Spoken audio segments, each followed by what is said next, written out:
Or welcome if you've never actually been to one of these readings before. They're just uplifting readings from the Science of Mind magazine, the daily guides, published every month. And every day of the year, we have a reading.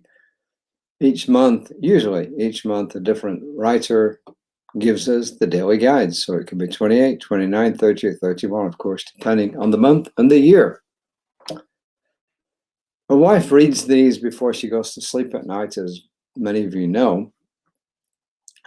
And when she likes them, she always says to me, David, you'll like this, because she knows I'll read them the next day. And that's what she said last night. David, you'll like this. It's called Accept the Gift of Nature's Peace. Accept the Gift of Nature's Peace. The first quote is from George Washington Carver. If you've never heard of him or you don't know anything about him, I suggest that you look him up, Google him. He's a very interesting character. He was an African American. He was a very bright guy, very inventive. Did a lot of stuff, actually, some things of which have still got an impact today. So look him up, George Washington Carver. He said, I love to think of nature as an unlimited broadcasting station through which God speaks to us at every hour, if we will only tune in. And Ernest Holmes in this, we got a different quote today. It's not 365 Science of Mind, it's This Thing Called You, which I'm aware of, on page 112, Ernest Holmes.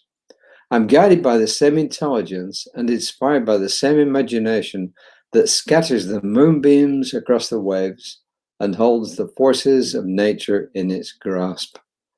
How about that? And this is from Mary Davis, our writer for this month. She says, Mother Nature's welcoming arms are open, always.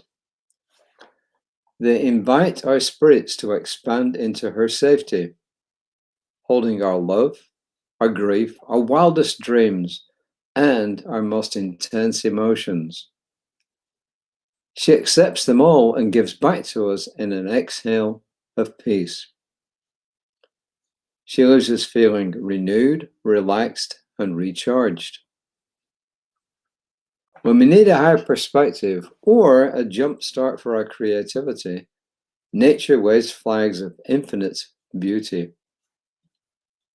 When emotions loom large and the future seems daunting, Mother Nature invites us to be still in her embrace. For spiritual connection, wellness, strength, wonder, and focus, she donates her gifts.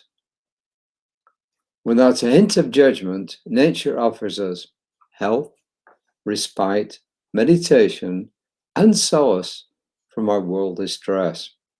There is no better prescription for peace in times of uncertainty. The gift of nature's peace is found in simple moments and gentle practices. Notice the sunrise, the sunset, the night sky. Take a mindful walk. Discover a new trail, river, or park. Watch all creatures with awe.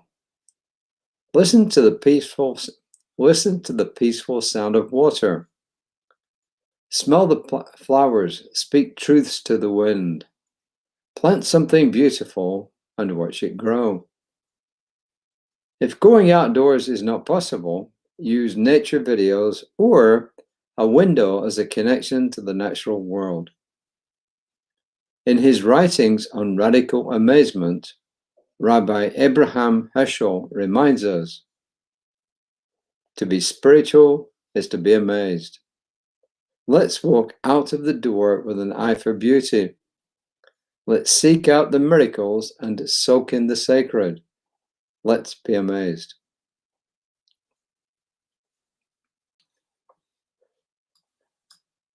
Doesn't really need a lot of translation, correct? Mary Davis is simply telling us to get more in touch with nature.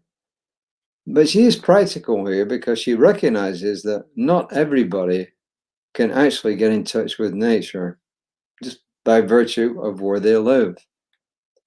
But most people can. You can usually find something somewhere.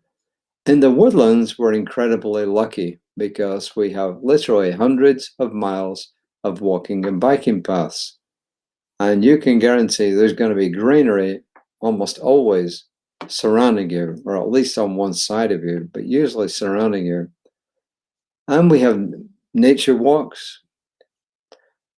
Close by, we got all the forests, state forests up on 242. We're lucky.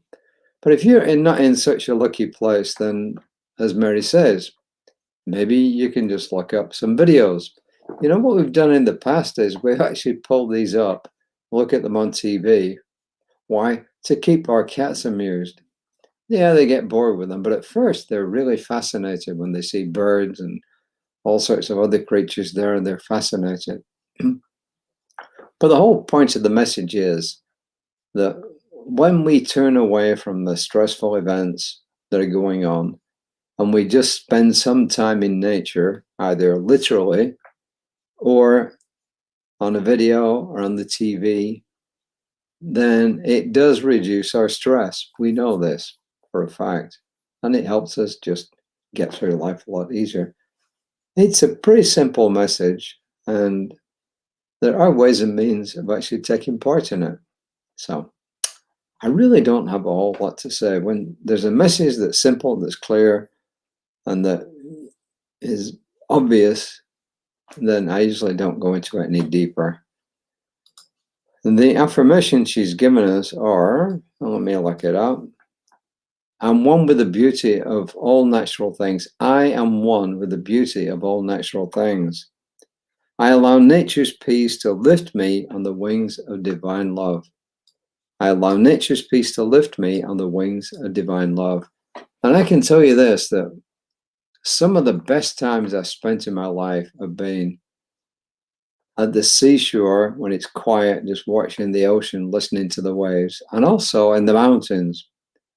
In summer, in winter, going in big mountains and seeing avalanches, or sometimes just being in a forest alone and then just listening. You know, and there is actually nature everywhere. And I was out in the Ruba Khali, the empty quarter in Saudi Arabia. We flew out to visit one of the big drilling operations out there. And I decided to take a walk, and I walked away from the encampment over some sand dunes, and then the dunes, of course, blocked out the sound. And at first, you couldn't hear anything. But then when you started to concentrate and listen, even there in the empty quarter, you could hear little tweetings. You could hear little creatures. It was just amazing. The stillness was there, and then it got broken. It was wonderful. The other time I really liked stillness was on the island of Tenerife in the Canary Isles, up on the big mountain there, Tidy. It's a volcano, and inside the big crater, it was just silent. It was really cool. So I can personally vouch for the fact I've had some wonderful moments in nature. So I invite you to try the same, either literally or as she suggests. You know, if you can't do it, hey, then find a video or look at the TV. You know, go to YouTube. YouTube's got everything. You can even find peaceful nature scenes, which are kind of cool. So Reverend Lisa will be back tomorrow morning, sometime between 9 and 9:30. I'll be back tomorrow evening. Yeah, at 5 o'clock. That should work. So until next time, I just wish you all a wonderful day. Invite you to spend some time in some way, shape, or form with nature in the next 24 hours, and just start to realize that life is here to be lived. Until next time, namaste.